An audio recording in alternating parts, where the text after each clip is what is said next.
கமலஹாசன் அவர்கள் கண்டனம் பாடுற என்னங்க, யாராவது ஒருத்தர் இந்தியால இருந்து யாராவது ஒருத்தர் பேசியிருப்பாங்களா? நீ இந்த ஊர்ல தான் மோடி கூட பேசியிருக்க மாட்டாரு. நீ இந்த ஊர்ல தான் இருக்கியாப்பா, முதல்ல அதை சொல்லுப்பா.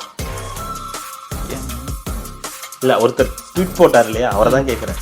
நீ நிஜமாவே இந்த ஊர்ல தான் இருக்கியா, இல்ல வேற எதுவும் லோகத்துல இருக்கீங்களா, இல்ல ஷூட்டிங் கீட்டிங் எங்கேயாவது ஏதாவது வீடியோவை பார்த்துட்டு உடனே ஒரு ட்வீட் போடணும்னு போடுறீங்களா? என்னன்னே ஒன்றும் புரிய மாட்டேங்குது.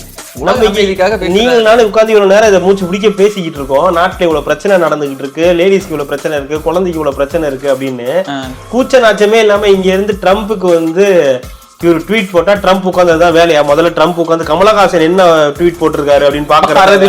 ராஜ்யசபா எம்பி கமலஹாசன் அவர்கள் நமக்கு இந்த மாதிரி ஒரு ட்வீட் போட்டிருக்காருன்னு உட்காந்து படிப்பாரா? உலக அமெரிக்கா அந்தாலும் ஒரு பைத்தியம். அவனுக்கு நீங்க போடுறீங்களே, உங்களுக்கு ஏதாவது இருக்குதா? நான் என்ன கேட்கிறேன், முதல்ல இந்த ஊர் பிரச்சனைக்கு வாங்க, இங்க நடக்கிற பிரச்சனைக்கு வாங்க. உங்க கூட்டணி கட்சின்னு சொல்றதா இல்ல உங்க கட்சின்னு சொல்றதான்னு தெரியல. இப்போதைக்கு அவங்க இது கூட்டணி கட்சி தானே. சரி, உங்க கூட்டணி கட்சியில இந்த மாதிரி எல்லாம் நடக்குது.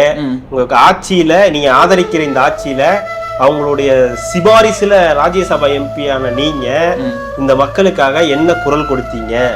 ஏன் சிபாரிசுன்னு அழுத்தி? சிபாரிசு தான்.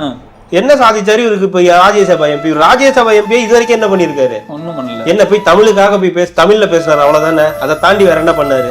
அதுவும் நிறைய பேருக்கு புரியல. வழக்கம் போல யாருக்கும் புரியலன்னு வச்சுங்களேன், அது வேற விஷயம், அதை விடுங்க. சரி, தமிழ்ல பேசுன வரைக்கும் சந்தோஷம் கூட வச்சுப்போம். வேற என்ன உங்களால வேற என்ன நடந்திருக்கு இது வரைக்கும் அப்படின்னு ஒரு கேள்வி வரும். ரைட்டு, சரி, ராஜ்யசபா எம்பியில இதெல்லாம் பேசுறீங்க, ரைட்டு. இந்த மக்களுக்காக இப்ப நடக்கக்கூடிய பிரச்சனைகள்ல என்ன பேசிருக்கீங்க? ஏதாவது ஒரு விஷயம், ஏதாவது ஒரு போராட்டம். சரி, போராட்டம் பண்ண முடியாது, நீங்க 5 பேர் தான் இருக்கீங்க, போராட்டமும் பண்ண முடியாது உங்களால. இதே ஒரு ட்வீட் போடுவீங்கல்ல. நீங்க 2021 வந்து ட்வீட் அரசியல் தானே பண்ணிட்டு இருந்தீங்க. இந்த மாதிரி நடந்திருக்கு, நடக்கக்கூடாது, அரசு இதை கவனத்தில் கொள்ளணும், இந்த என்னுடைய நன்மதிப்பை பெற்ற இந்த திராவிட மாடல் ஆட்சியில இது நடக்கக்கூடாது அப்படின்னு ஒரு ட்வீட் போடணும். உட்கார்ந்து கை கட்டிட்டு வீடியோ பேச தெரியுது இல்ல, ஒரே முதல்வன் ஒரே தலைவன் அவருக்கு இது பண்ண தெரியுது இல்ல. நான் ஏன் வந்து ரிமோட்டை தூக்கி அடிச்சேன், நான் ஏன் டிவியை பார்த்து அடிச்சேன் அப்படின்னு விளக்கம் சொல்ல தெரியுதுல்ல ஒவ்வொரு மேடையிலையும். அப்போ இதுக்கு பிரச்சனைக்கு பதில் சொல்லுங்க. அதுக்கப்புறம் நம்ம போவோம், ட்ரம்ப் கிட்ட போவோம், ஒபாமா கிட்ட எல்லாம் பண்ணதான் செய்வாங்க. அதுக்கு விளக்கம் இல்ல. அவர் அந்த வீடியோல சொல்றாரு, விமர்சனம் வைப்ப அடுத்த வருடங்களையும்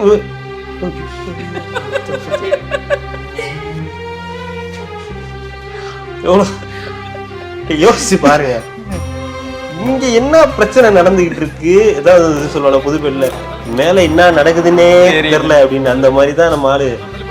நம்ம வந்து சினிமா திரைத்துறையில வந்து நம்ம அப்படி பார்த்த ஒரு மனிதர், அப்படி ஒரு இன்ஸ்பிரேஷனா எடுத்துக்கிட்டு, அதுவும் நீங்க எல்லாம் வந்து அப்படி ஒரு இன்ஸ்பிரேஷனா எடுத்து இந்த மனிதரை வந்து நம்ம வந்து ஒரு அரசியல்ல இப்படி வந்து பேச வேண்டிய நிலைக்கு நாம தள்ளல, அவரே எழுதிக்கிட்டாரு. அதுக்கு நாம பொறுப்பாக முடியாது.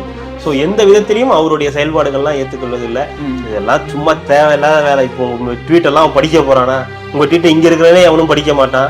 இங்க இருந்து நீங்க அங்க அனுப்புனா அப்படி, அது இல்லாமல் முதல்ல எவனுக்கும் புரியவும் புரியாது. இது அனுப்பியிருக்காரு அப்படின்னு தான் போவோம், அவன் கடந்து போய். சமத்துவ நாடா மாத்துறதுக்கு ஏதாவது புதுசா ஏதாவது முயற்சி எடுத்தாங்க. பார்த்துப்பா தம்பி, சரியில்லைப்பா நீன்னு இந்த மாதிரிலாம் ட்வீட் போட்டா திராவிட மாடலுக்கு பிடிக்காது. அடுத்த தடவை ராஜ்யசபா எம்பி எல்லாம் தர மாட்டாங்க, பார்த்துக்குங்க.